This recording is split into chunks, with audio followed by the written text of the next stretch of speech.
Bonjour, aujourd'hui je vous invite au Pradé, dans le Var, avec des marcheurs, des nudistes et des petits poissons. Et pour atteindre le Pradé, eh bien, au départ de Toulon, je prends le bus 23, direction Hyères, je descends au Pradé, son petit obélisque provençal, une place bien tranquille, début d'automne, mes petits amis gonflés à bloc, d'un magasin très sympa, bien achalandé. À qui vous fait penser ce homard? Cette question pourrait figurer dans un jeu politique. Mais je ne m'intéresse pas à la politique, du moins je n'en fais pas avec mes vidéos. Je traverse le village du Pradé à pied parce que c'est un moyen de voir la vie du village, d'avoir un avis sur les routes principales, sur les propriétés qui les bordent, sur la végétation. Eh bien, j'ai un avis positif. Le Pradé est un village vert, verdoyant et bleu, le bleu du ciel et le bleu de la mer. Cette colline, au fond, est la Colle Noire, et je vous emmène par là-bas, du côté d'une mine. Je continue ma petite traversée, j'arrive sur la plage de la Garonne, le drapeau est vert, les pompiers surveillent quelques baigneurs de septembre. Septembre, pour les Varois, c'est la plus belle saison parce qu'il fait beau et parce que les touristes de juillet et d'août sont rentrés chez eux. Un bus passe, j'aurais pu le prendre, mais je préfère marcher, et c'est bien, un village où les véhicules doivent rouler lentement et où les piétons sont prioritaires, et les chiens et les jeux de ballon interdits sur la plage.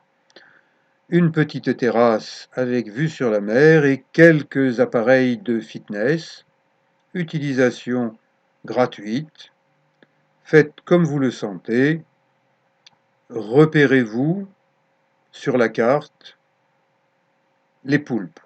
On en voit de moins en moins, ne les chassez pas, ne les tirez pas. Entraînez-vous, travaillez vos abdos. Regardez le beau t-shirt que j'ai ramené de Thaïlande. Je vous signale que j'ai une vidéo sur YouTube qui s'appelle Musculation en Thaïlande, à Phuket. Bien, le Pradé a des panneaux indiquant attention randonneur et le sentier de randonnée est très près de la route. Ce sentier longe la route, mais il en est décalé. Et on est bien mieux quand on randonne sur un sentier à quelques mètres des voitures. C'est aussi une sécurisation pour les randonneurs un peu âgés, comme moi, qui ne vont plus très vite, parce que si un mauvais jour, un incendie survient, et qu'on est sur un sentier de randonnée, eh bien il vaut mieux que ce sentier soit à côté de la route. Regardez, à droite, on aperçoit la route, et pourtant, je suis sur un joli petit sentier de randonnée, bien aménagé. La végétation est rase, parce qu'il y a eu des incendies qui ont décimé les grands arbres. Donc maintenant, ça repousse. Et cette gouttière est destinée aux pluies, drainage. C'est fait par TPM, Toulon, Provence, Méditerranée, qui entretient beaucoup de choses, et notamment les sentiers varois. Je marche tranquillement, une aire de reboisement qui me fait penser que en 1972, pendant que je faisais mon service national militaire, la seule chose intéressante et écologique que j'ai fait de ces 12 mois passés sous l'uniforme a été d'aider à creuser 10 000 trous sur le mont Faron au-dessus de Toulon pour que les enfants y plantent 10 000 arbres. Ces arbres aujourd'hui avec la sécheresse sont menacés, ils sont en danger.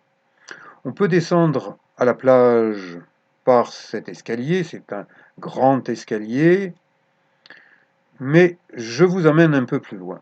Profitons de ce que cette route est presque privée. Seuls les résidents ont le droit de l'emprunter, les touristes, garez-vous ailleurs. Magnifique panorama sur cette baie qui donne sur la presqu'île de Gien, à Hyères. Je descends sur un petit sentier. Les figuiers de Barbarie sont, en ces temps de sécheresse, les plantes qui résistent le mieux. Les pins sont en pas trop bon état, mais moi je suis en bon état parce que regardez, j'ai un t-shirt Zabdo avec un Z comme Zorro, destiné à faire sourire les gens qui me croisent.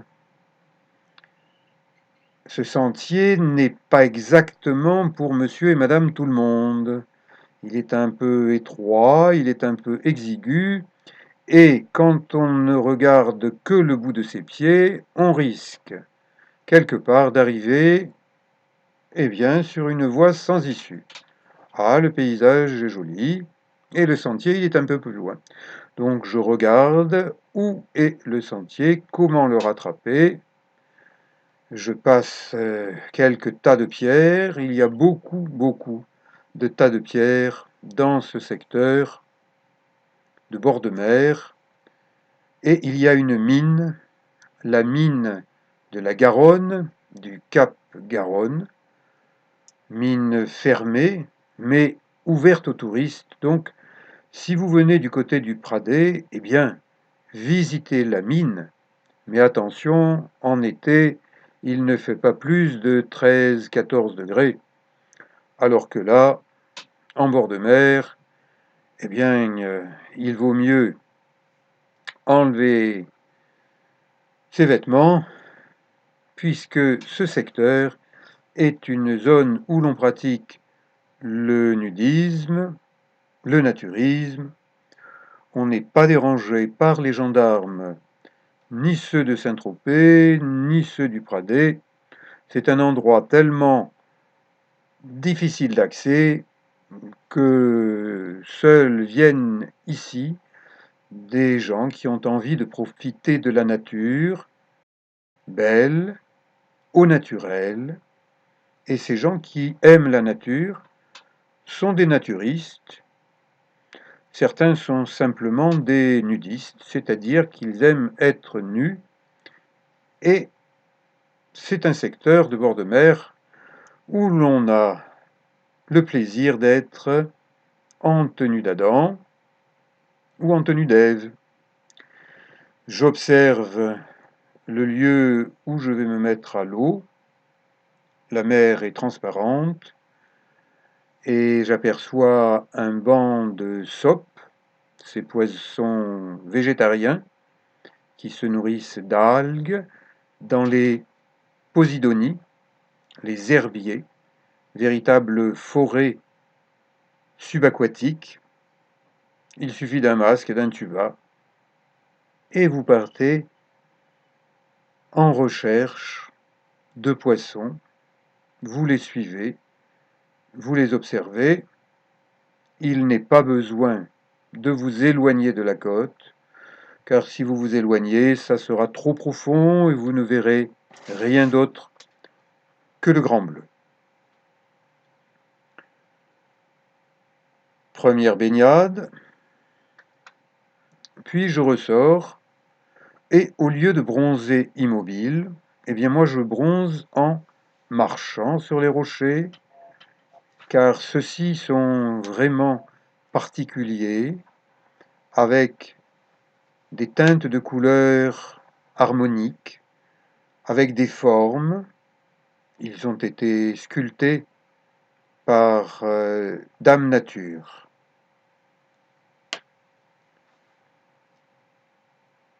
Ces plantes vivent quasiment sans eau. Elles poussent dans des crevasses de rochers et quelques petits buissons survivent dans cet univers minéral maritime. Une flaque d'eau de mer, d'eau salée. Je marche dans du sel et non loin de là, il y a les marais salants, les salindières. Là, ce peut être une saline parce que vous voyez un petit espace d'eau peu profond. Et c'est comme ça qu'on récolte le sel, on fait baisser le niveau de l'eau et la concentration en sel augmente. Là, des stalactites, ce qui veut dire que l'eau ruisselle sur les roches et coule jusqu'au niveau du bord de mer, un abri sous roche avec un chien qui n'est pas amateur de bronzage ni de chaleur, il préfère rester à l'ombre de cet abri sous roche. Regardez, on voit les stalactites qui tombent de la voûte supérieure. La mer est belle, mais attention, ces rochers, ces roches sont cassantes.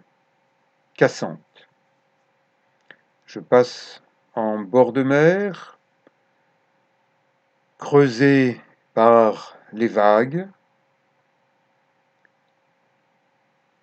Le sculpteur de ces rochers, qui pourrait figurer dans une galerie d'art, c'est Dame Nature. Attention aux chutes de pierre, ça n'est pas un endroit pour séjourner et pour bronzer. C'est tellement évident qu'on n'a même pas mis de panneau. Et là, je suis sous un autre abri sous roche et je regarde le cheminement.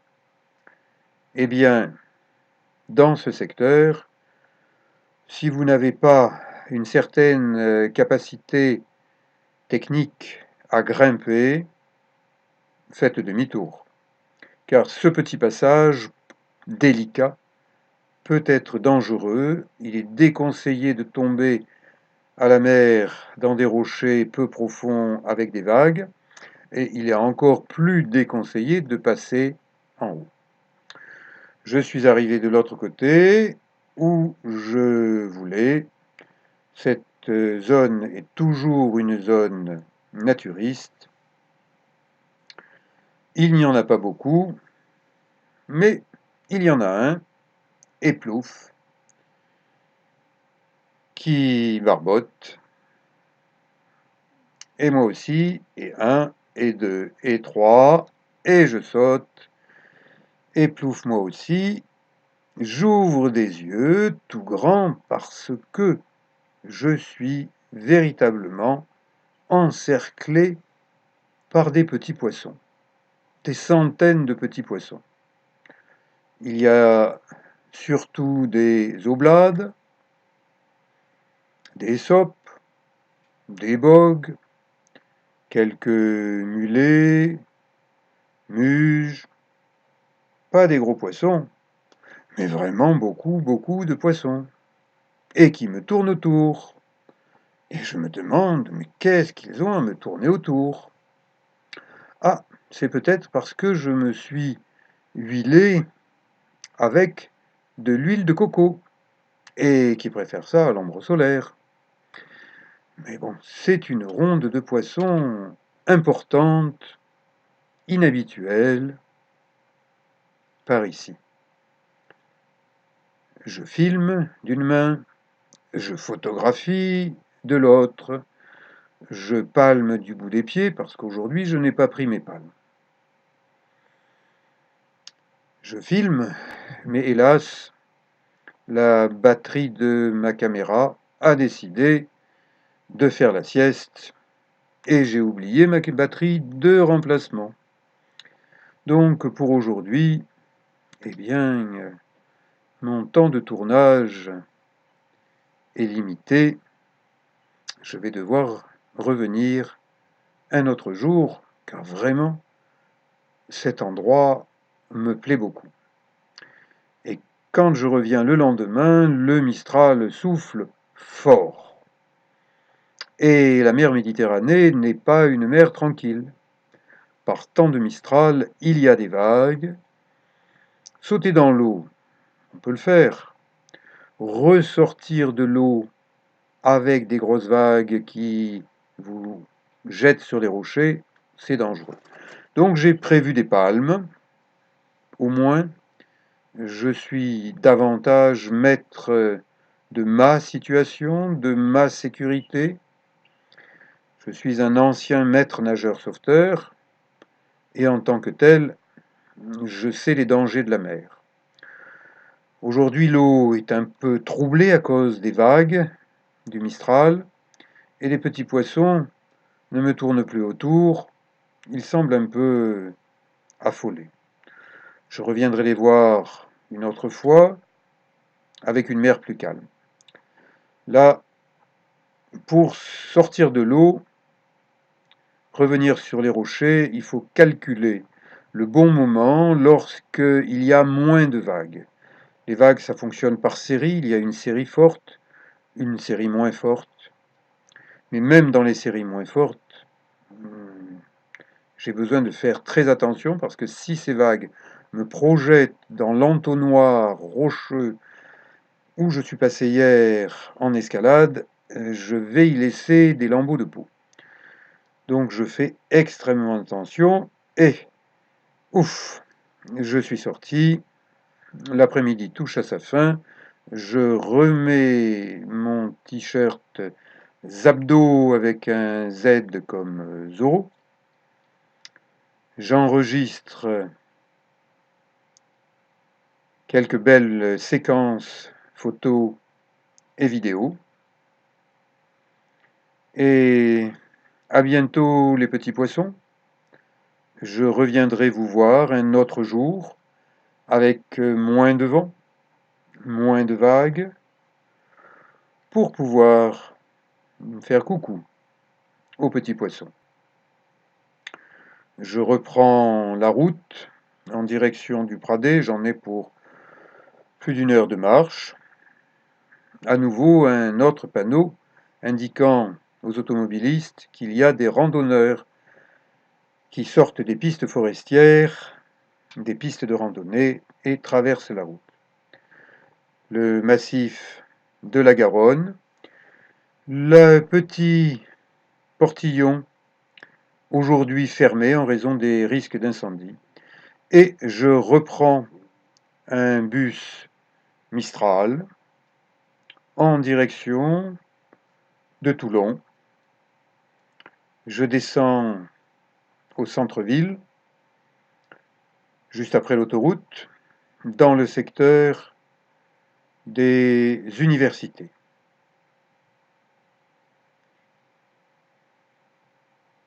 La salle de fitness où j'ai l'habitude d'aller, elle est située à Mayol, tout près du stade Mayol, où joue le RCT, le rugby club toulonnais. Avec mon beau t-shirt, eh bien, je l'entretiens en travaillant mes pectoraux. Ils font partie du t-shirt. Donc, Il est indispensable, surtout quand on avance en âge, d'entretenir ses muscles. Si on le fait régulièrement, eh bien, on peut rester en forme longtemps. J'ai 69 ans et j'espère que je vais rester en forme autant que possible. Changement de rythme. Je ne cherche pas à travailler la force. Ça n'est plus le moment de mon âge. Ce qui compte, c'est que je conserve une certaine endurance, résistance, puisque dans un mois, en octobre, je serai de retour au Népal pour faire un grand tour de randonnée dans les Annapurna et réaliser des vidéos que je vous montrerai. Et pour bien randonner, eh bien, il faut s'étirer. Prendre le temps de s'étirer. Faire de la musculation, c'est bien, ça muscle. Mais si on a des muscles courts et raides, on a des muscles vieux. Donc, plus on avance en âge, et plus on a besoin de travailler sa musculature et de l'étirer en douceur et en respirant. J'ai une playlist sur YouTube qui s'appelle Santé, la santé, et je vous invite à voir cette vidéo. Entraînez-vous, soyez en forme, et à bientôt pour une autre vidéo.